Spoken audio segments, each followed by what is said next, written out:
बिना उसे रंग लगाए ये फागुन लौट न जाए। अरे यार, फागुन तो लौट जाएगा, क्या किया जाए, क्योंकि है ही नहीं अपने पास, सिस्टम ही नहीं है भाई, किसे रंग लगाया जाए। इस होली में रंग खेलना है, लेकिन उनके साथ नहीं जो रंग बदलते हैं, क्योंकि उनकी तो फितरत ही है रंग बदलना। तो फिर उनको रंग क्यों लगाया जाए। इस बार क्यों ना कुछ ऐसा किया जाए जो तुम्हारी लाइफ को भी बदल दे। जैसा कि दोस्तों तुम जानते हो कि होली क्यों मनाई जाती है, और हम भी जानते हैं, फिर भी मैं कुछ बताना चाहूँगा उसके बारे में। शायद मैं बताऊँ आपको और वो एग्जाम्पल बिल्कुल सटीक बैठे। देखिए, होली क्यों मनाई जाती है। जो प्रहलाद जी थे वो ईश्वर को पूजते थे, लेकिन जो उनके पिताजी थे हिरण्यकश्यप, वो शिव जो भगवान जी थे उनके बहुत बड़े दुश्मन थे। कहते हैं ये मेरे दुश्मन की पूजा कर रहा है। उनको मारने की बहुत ज़्यादा प्रयास किया गया, लेकिन वो मरे नहीं। फिर उनको एक फाइनल डिसीजन लिया गया कि उनको अग्निकुंड में जला दिया जाए, लेकिन अभी ये काम इतना आसान नहीं था। तो फिर होलिका को बुलाया गया, यानी कि हिरण्यकश्यप ने अपनी बहन होलिका को बुलाया और बताई कि ऐसी ऐसी बात है और ये हमारे दुश्मन को पूजता है। तो क्या हुआ कि जो होलिका थी अपने भतीजे यानी प्रहलाद के साथ वो बैठ गई होली में और अग्निकुंड में बैठ गई। देन उसके बाद क्या हुआ कि वो तो जल गई, लेकिन प्रहलाद जी नहीं जले। क्यों?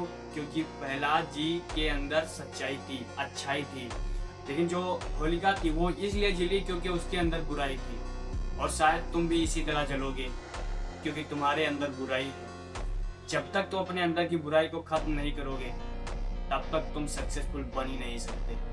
अगर तुम चाहते हो कि तुम्हारे पास रियल की सक्सेस हो, रियल का सुकून हो, तो तुम्हें सबसे पहले अपने अंदर की बुराई को खत्म करना पड़ेगा, तब जाके तुम सक्सेसफुल बन सकते हो। अगर तुम इस होली में ये संकल्प लेते हो कि आज ये होली जल रही है, मैं इसमें अपनी सारी बुराइयों को जला दूंगा, तो मैं डेफिनेटली बताऊंगा आपकी लाइफ वहाँ पे चेंज हो जाएगी।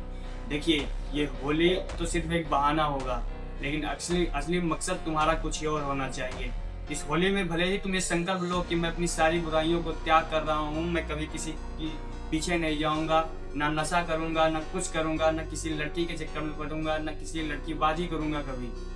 अगर ये संकल्प लेते हो तो मैं बता दूं, ये संकल्प इतना महान बना देगा आपको आगे चल के कि तुम सोचोगे कि काश ऐसा मैंने कभी पहले कर लिया होता। होली तो तुमने बहुत खेली और होली में रंग भी कई लोगों को लगाया होगा, लेकिन इस बार ये करना है जो कभी तुमने नहीं किया। तुम्हें अपनी इस होली को खास बनाना है, और इतना खास कि ये होली तुम्हारी लाइफ को बदल दे। तुम कसम खाओ कि आज इस होली में मैं ये संकल्प लेता हूँ कि अगले नेक्स्ट होली तक चाहे कुछ भी हो जाए, मैं इस काम को कंसिस्टेंसी से करूँगा। जिस काम में तुम लगे हो, चाहे तुम स्टूडेंट हो, चाहे तुम एम्प्लॉय हो, चाहे मैनेजर हो, चाहे कुछ भी हो, अगर इस वीडियो को देख रहे हो ना, तो इस वीडियो को लास्ट तक देखना। मैं कुछ ऐसी चीज़ें बताऊंगा इस वीडियो में जिससे आपको सोचने पे मजबूर कर देंगी, और मैं गारंटी देता हूँ इस वीडियो को देखने के बाद आप डेफिनेटली चेंज हो जाएंगे। तो जो पहली बात आती है वो ये है कि तुम्हारे अंदर बुराइयाँ कहाँ से पैदा होती हैं। बुराइयाँ दोस्तों कहीं से नहीं पैदा होती हैं, बुराइयाँ हमारे आसपास की एक्टिविटीज से होती है।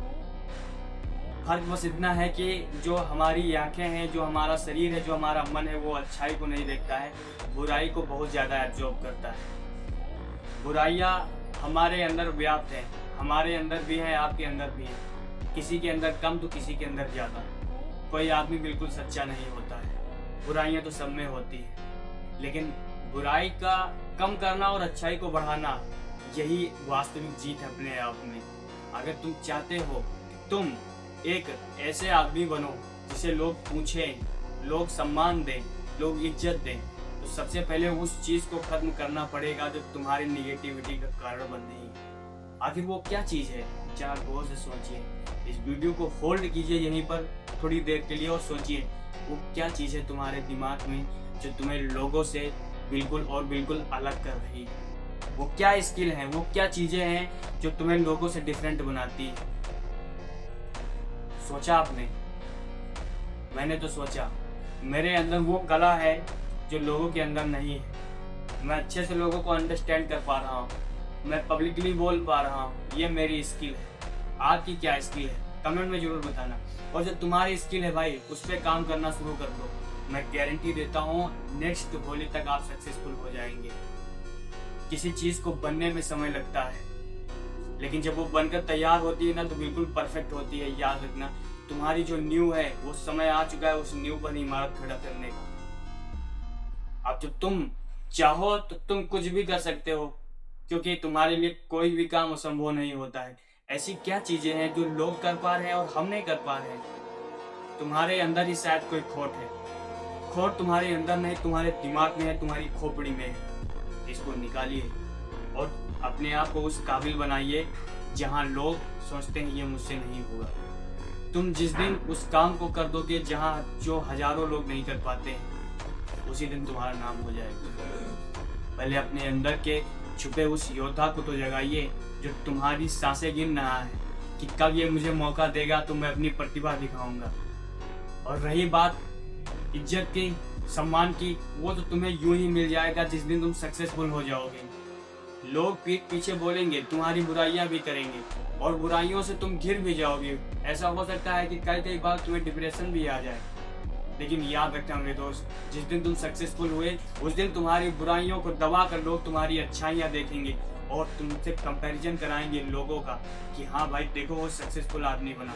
तुम्हारी बुराइयां के पीछे कोई नहीं देखेगा कि तुमने क्या क्या बुरा किया है। लोग तुम्हें सिर्फ और सिर्फ वही देखेंगे जो तुम प्रेजेंट टाइम पे हो। इसलिए जो बीत गया उसे सोचना बंद करो, क्योंकि बीता हुआ सिर्फ हमें पछतावा देता है और कुछ नहीं। अगर तुम भी पछताते हो कि भाई मैंने ये किया है, मैं वो किया है, तो भाई अभी बता रहा हूँ, अभी भी समय है, तुम सुधर सकते हो। क्योंकि जिंदगी में मौके तो बहुत मिलते हैं, लेकिन सुधरने का मौका सिर्फ एक बार मिलता है। और इस बात को तुम अच्छी तरह से जानते हो कि बिगड़ा जन्म दोबारा सुधारा ना जाता है। एक बार जो चीजें बिगड़ गई फिर उसे सुधारना मुश्किल हो जाता है। इसीलिए अभी तुम एकदम नए आदमी हो। तुम्हारे अंदर की बुराई तुम चाहो तो खत्म कर सकते हो, लेकिन अगर यही एक ठोस रूप ले लेगी तो तुम्हारे अंदर की जो जलन है, तुम्हारे अंदर की जो पीड़ा है, वो कोई नहीं सह सकता और तुम खुद नहीं सह सकते।